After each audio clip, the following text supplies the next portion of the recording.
ಬಂದಂತಹ ನನ್ನ ಎಲ್ಲ ವಿದ್ಯಾರ್ಥಿಗಳೇ, ಅದೇ ರೀತಿ ಎಲ್ಲ ಸಾರ್ವಜನಿಕರುಗಳು, ಅದೇ ರೀತಿ ಯುವ ಜನರುಗಳು, ಅದೇ ರೀತಿ ನಮ್ಮ ಬ್ಲಾಕಿನ ಎಲ್ಲ ನಾಯಕರುಗಳೇ, ಇವತ್ತು ಈ NSY ಇವತ್ತು ಇಲ್ಲಿ ನಿಮ್ಮ ಮುಂದೆ ವಿದ್ಯಾರ್ಥಿಗಳಿಗೆ ಹಕ್ಕಿಗಾಗಿ ಬೀದಿಗಿಳಿತದೆ.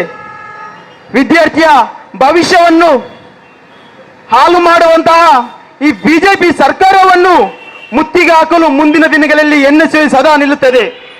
ಅದೇ ರೀತಿ ಮುಂಬರುವ ದಿನಗಳಲ್ಲಿ ಹಲವಾರು ವಿದ್ಯಾರ್ಥಿಗಳು ನೀಟ್ ಪರೀಕ್ಷೆಯು ಬರೀಲಿಕ್ಕಿದ್ದೇವೆ.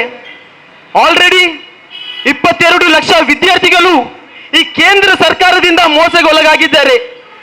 ಮೊದಲು ನಮ್ಮ ನೆನಪಿಗೆ ಬರುತ್ತದೆ, ನಮ್ಮ ರಾಜ್ಯದಲ್ಲಿ ಮೊಟ್ಟ ಮೊದಲ ಬಾರಿಗೆ ರಾಜ್ಯದ ವಿದ್ಯಾರ್ಥಿಗಳಿಗೆ ಒಂದು ಲಾಭ ಸಿಗಬೇಕೆಂದು ಕಾರಣದಿಂದ ನಮ್ಮ ಮಾಜಿ ಮುಖ್ಯಮಂತ್ರಿಗಳಾದ ವೀರಪ್ಪ ಮೊಯ್ಲಿ ಅವರು ನಮ್ಮ CET ಎಕ್ಸಾಮ್ ಅನ್ನು ತಂದಿದ್ರು.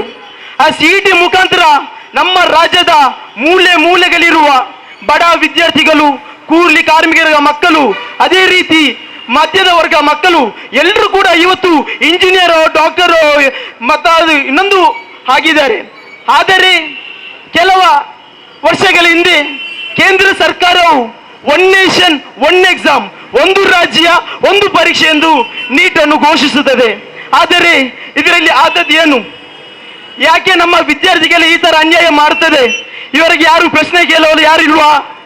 ಇವತ್ತು ಇಲ್ಲಿ ಇದ್ದಂತ ಎಲ್ಲ ನನ್ನ ಸಾವಿರಾರು ವಿದ್ಯಾರ್ಥಿಗಳ ಸಾಕ್ಷಿ.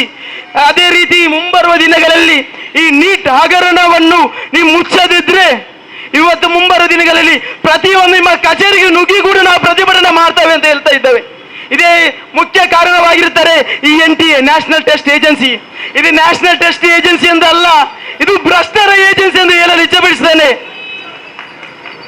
ಅದೇ ರೀತಿ ಇವತ್ತು 22 ಲಕ್ಷಗಳು ವಿದ್ಯಾರ್ಥಿಗಳು ಇವತ್ತು ಪರೀಕ್ಷೆಗೆ ಮೋಸರಾಗಿದ್ದಾರೆ. ಅವರಿಗೆ ಯಾರು ನ್ಯಾಯ ಕೊಡ್ತಾರೆ? ಅವರಿಗೇನು ನ್ಯಾಯ ಇಲ್ವಾ?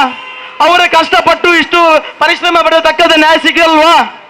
ಇದೇ ನಮ್ಗೆ ಇನ್ನು ಮುಂದೆ ಯಾವುದು ಕೂಡ ನೀಟ್ ಪರೀಕ್ಷೆ ಬೇಡ. ಇಲ್ಲಿಂದು ನಮ್ಗೆ ರಾಜ್ಯಗಳಿಗೆ, ನಮ್ಮ ರಾಜ್ಯದಲ್ಲಿ ನಮ್ಮ ವಿದ್ಯಾರ್ಥಿಗಳಿಗೆ ಹಕ್ಕು ಸಿಗ್ತಾ ಇಲ್ಲ. ಯಾರೋ ಹೊರ ರಾಜ್ಯವರು ಬಂದು, ಎಲ್ಲಿಂದ ಎಲ್ಲ ರಾಜ್ಯ ಬಂದು ಇಲ್ಲಿ ಬಂದು MBBS ಇಂಜಿನಿಯರ್ ಎಲ್ಲ ಕಲಿತಿದ್ದಾರೆ. ಅಲ್ಲ, ನಮ್ಗೆ ಏನು? ನಮ್ಗೆ ಖಾಲಿ ಶೂನ್ಯನಾ?